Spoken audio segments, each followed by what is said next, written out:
지금 이 순간에 인공지능을 가장 두려워하는 사람들이 과연 누굴까요?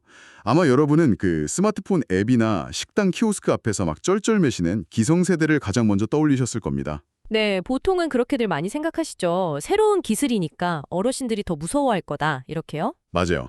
그런데 실제 통계 데이터가 보여주는 현실은 완전히 그 정반대를 가리키고 있습니다.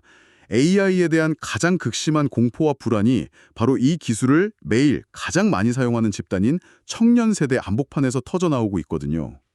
새로운 기술을 가장 빠르고 유연하게 받아들이는 세대가 오히려 그 기술 때문에 가장 깊은 절망을 느끼고 있다. 이건 사실 우리가 AI 시대를 바라보는 전제 자체가 완전히 잘못되어 있었음을 시사하는 지점입니다. 그렇죠. 그래서 오늘 우리의 심층 탐구 임무가 바로 이 기막힌 역설의 실체를 추적하는 겁니다. 영국의 가디언지 보도를 바탕으로 한 아침마다 지혜 362호 청년 세대 AI 불안, 시니어가 함께 풀어야 할 사회적 숙제, 이 자료를 통해서요. 여러분, 새로운 기술에 가장 열광해야 할 청년들이 왜 오히려 분노하고 있을까요? 자, 그럼 이 내용을 한번 낱낱이 파헤쳐보죠. 네.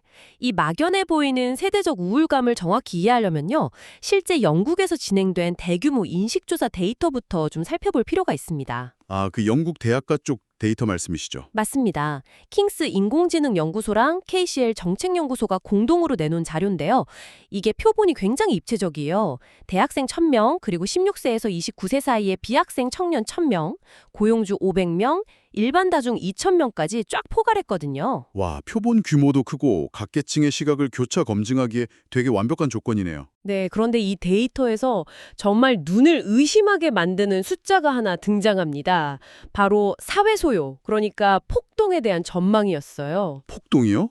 AI 때문에요? 네, 이 인공지능이 일자리를 너무 빨리 없애버려서 결국 대규모 시위나 물리적인 폭동 같은 게 일어날 것이냐, 이 질문에 일반 대중은 한 22% 정도만이 동의했습니다. 22%면 뭐 그래도 적은 수치는 아니지만 예상 가능한 범위네요. 그렇죠. 근데 대학생 집단은 무려 34%, 그러니까 3명 중 1명꼴로 폭동이 일어날 거라고 답을 했어요. 와, 3명 중 1명이 폭동을 예상한다고요? 네, 심지어 대학생의 절반 이상은요, 이 AI로 인한 고용 충격이 우리가 흔히 겪어온 일반적인 경기 침체 있잖아요. 그것보다 훨씬 더 심각한 재난 수준일 거라고 내다봤습니다. 와, 진짜 뼈아픈 지표네요.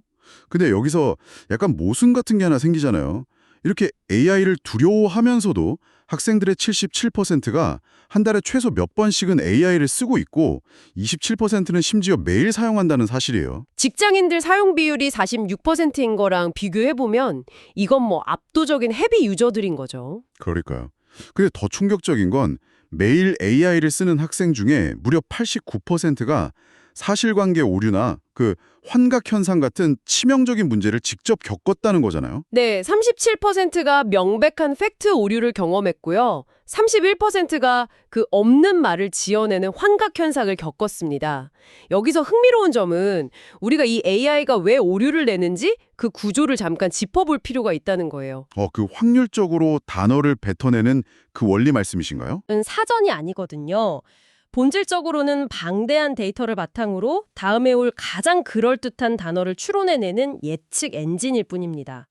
그러니까 문법적으로는 되게 완벽하고 자신감 넘치게 쓰는데 막상 뜯어보면 존재하지도 않는 판례나 논문을 엄청 뻔뻔하게 지어낼 수 있다는 거군요. 맞아요. 바로 그 지점이죠.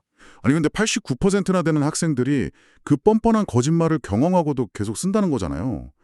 이건 약간 비유하자면 그 브레이크가 고장날 확률이 높은 걸 뻔히 알면서도 시속 150km로 달리는 스포츠카에서 차마 내리지 못하는 상황 아닐까요? 아주 적절한 비유네요. 안 타면 나만 뒤처질 것 같으니까요. 게다가 학생들이 이 오류가 있다는 걸 알면서도 그 결과물을 팩트체크, 그러니까 교차 검증을 한다는 응답이 전체의 43%밖에 안 됐어요. 이렇게 결함이 있는 걸 알면서도 의존할 수밖에 없는 이 압박감, 이거 도대체 어떻게 봐야 할까요? 이게 학생들이 게을러서가 절대 아닙니다. 이 절반도 안 되는 검증 비율이 사실 청년들이 처해 있는 구조적 압박을 엄청 투명하게 보여주는 거거든요. 구조적 압박이요? 네, 조사 결과를 보면 대학이 자기를 노동시장에 진입하게끔 제대로 준비시켜주고 있다고 느끼는 학생이 단 36%에 불과합니다. 학교라는 동아줄은 썩어가고 있는데 노동시장이 요구하는 신입사원의 생산성 허들은 AI 때문에 나날이 높아지고 있죠. 불안하긴 한데 여기서 차를 멈추면 아예 영원히 궤도에서 밀려날 것 같으니까 억지로라도 엑셀을 밟아야만 생존할 수 있는 진퇴양난에 빠진 거군요. 맞습니다. 아주 옴짝달싹 못하는 덫에 갇힌 거죠. 그렇게 불완전한 도구에 쫓기듯이 매달리는 청년들의 억눌린 불안감이 결국 현실 세계에서 펑 하고 터져버리는 사건이 있었잖아요. 지난 5월에 미국 주요 대학 졸업식장에서 벌어진 일들 말이에요. 네, 축복으로 가득해야 할 졸업식장들이 거대한 야유와 분노의 장으로 변해버렸죠. 아주 이례적인 일들이 연달아 일어났습니다. 애리조나 대학교 상황이 제일 상징적이더라고요. 무려 1만 명이 모인 자리였는데 연단에 올라온 사람이 2001년부터 2011년까지 구글을 이끌었던 전 CEO 에릭 슈미트였어요. 수조 원대 자산가죠. 네, IT 업계의 거물이죠. 그분이 학생들한테 청년들이 일자리에 대해 갖는 두려움은 합리적이다. 하지만 AI에 적응하고 이걸 어떻게 빚어낼지 고민해라. 이렇게 조언을 했단 말이죠. 근데 돌아온 건 엄청난 야유였어요. 환영을 전혀 못 받았습니다. 센트럴 플로리다 대학교 졸업식에서도 비슷한 일이 터졌잖아요. 글로리아 콜필드라는 부동산 임원이 축사를 하면서 AI를 차세대 산업혁명이다 이렇게 부르자마자 일제히 야유가 쏟아졌죠. 퓨 리서치 센터 조사만 봐도 미국인 약 절반이 AI 확산에 대해 기대보다 우려가 크다고 답했고요. 카네기 멜론 대학교 졸업식에서는 엔비디아 CEO 젠슨 황이 되게 압축적인 말을 남겼잖아요. 그 유명한 말이죠. AI가 청년을 대체하지는 않겠지만 AI를 더 잘 쓰는 누군가가 대체할 것이다. 맞아요. 근데 여기서 정말 흥미로운 지점이 나타납니다. 가만히 보면요. 청년들이 인공지능이라는 그 프로그램 기술 자체에 화가 난 거 아닌 것 같아요. 그럼 어디에 화가 났다는 거죠? 이미 충무나체문구르기 축적한 그 기성세대가 저 높은 단상에서 내려다보면서 가볍게 던지는 훈수, 거기에 폭발한 거 아닐까요?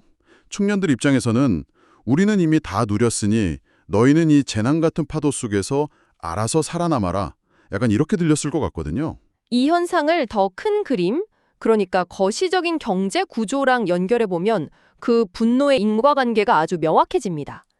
지금 청년 세대는 사회에 첫 발을 내딛기도 전부터 학자금 대출의 늪에 빠져 있어요. 네, 주거 비용도 평생 월급 모아도 집 한 채 못 살 만큼 기형적으로 치솟았고요. 그렇죠. 이들이 빚을 갚고 독립적인 삶을 시작하려면 진입 단계 안정적인 화이트칼라 일자리, 이른바 엔트리 레벨이 절대적으로 필요합니다. 그런데 챗GPT 같은 생성형 AI가 기업 입장에서 가장 빠르고 저렴하게 대체해버릴 수 있는 영역이 바로 그 신입사원들의 업무네요. 기초적인 데이터 정리나 보고서 초안 쓰는 것들요. 맞습니다. 과거 산업혁명이 블루칼라의 육체 노동을 대체했다면 지금 AI 혁명은 청년들이 사회로 올라가는 유일한 사다리인 초급 지직 노동을 박살내고 있는 겁니다. 그러니까 일자리의 입구가 꽉 막힌 그 절박한 생존의 기로에서 두려워 말고 혁신하라. 이런 억만장자의 말은 그냥 정서적 폭력을 넘어서 현실을 전혀 모르는 소리로 들렸겠네요. 빅테크 기업 경영자 입장에서는 냉철한 비전일지 몰라도 벼랑 끝 청년들에게는 무한 경쟁에서 피 터지게 싸워 살아남으라는 사형 선고나 다름없었을 겁니다. 기득권층에 적응하라는 조언이 정서적 거리감을 만들 수밖에 없는 거죠. 결항지성이 AI에 쫓기듯 매달려야 하고 기득권층은 공감은커녕 위에서 훈수만 두고 정말 이 거대한 단절 속에서 청년들이 갇혀버렸네요. 그렇다면 도대체 이 문제를 누가 어떻게 도와야 할까요? 문제, 바로 시니어 세대라는 겁니다. 시니어 세대요?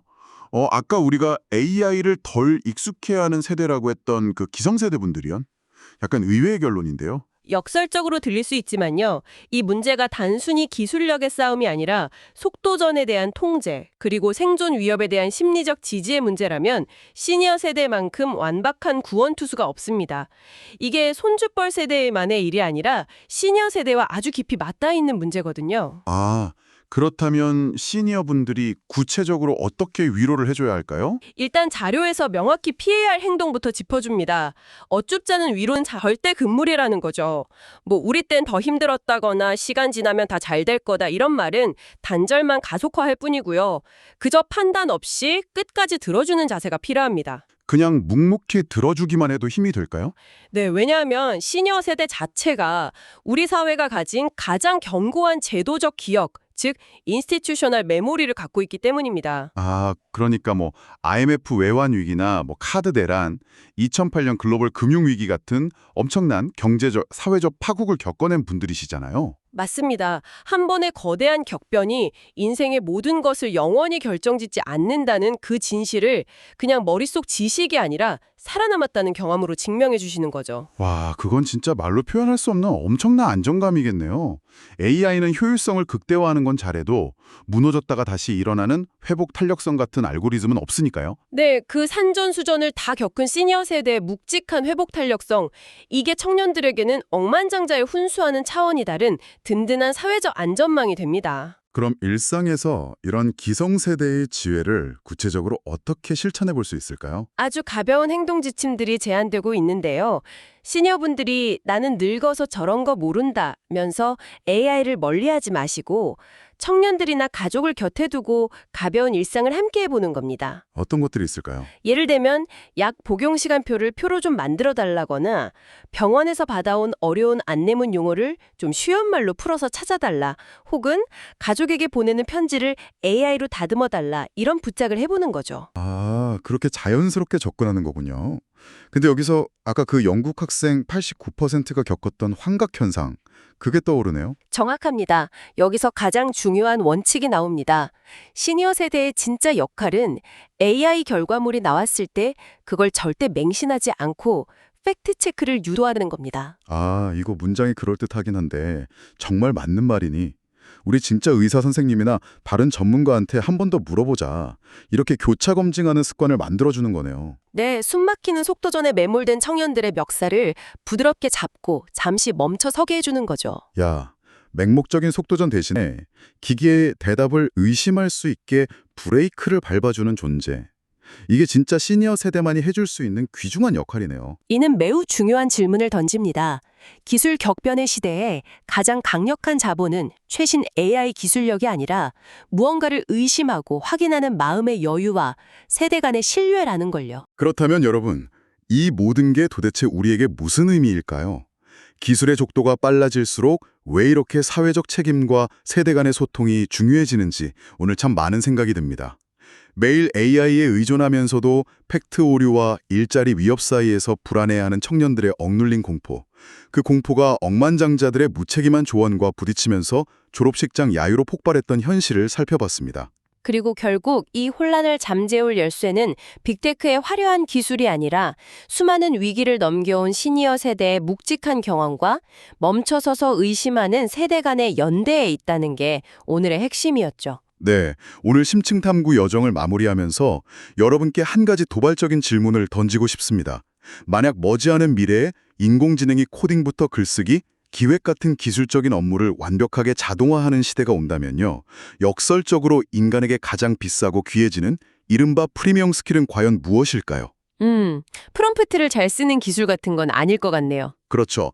어쩌면 그것은 AI에게 교묘하게 질문을 던지는 능력이 아니라 수십 년간 수많은 위기를 넘기며 길러진 기성세대의 굳건한 회복 탄력성, 그리고 완벽해 보이는 기계의 대답 앞에서도 본질을 꿰뚫고 브레이크를 밟을 줄 아는 그런 인간적인 지혜가 아닐까요? 네, 전적으로 동의합니다. 고도화된 AI 시대, 여러분은 지금 어떤 단단한 인간다운 자산을 준비하고 계십니까? 오늘 이 깊고 흥미로운 심층 탐구의 끝까지 동참해 주신 여러분, 진심으로 감사합니다. 다음번에도 가장 날카롭고 의미 있는 시선으로 자료들을 깊숙이 파헤쳐 보겠습니다.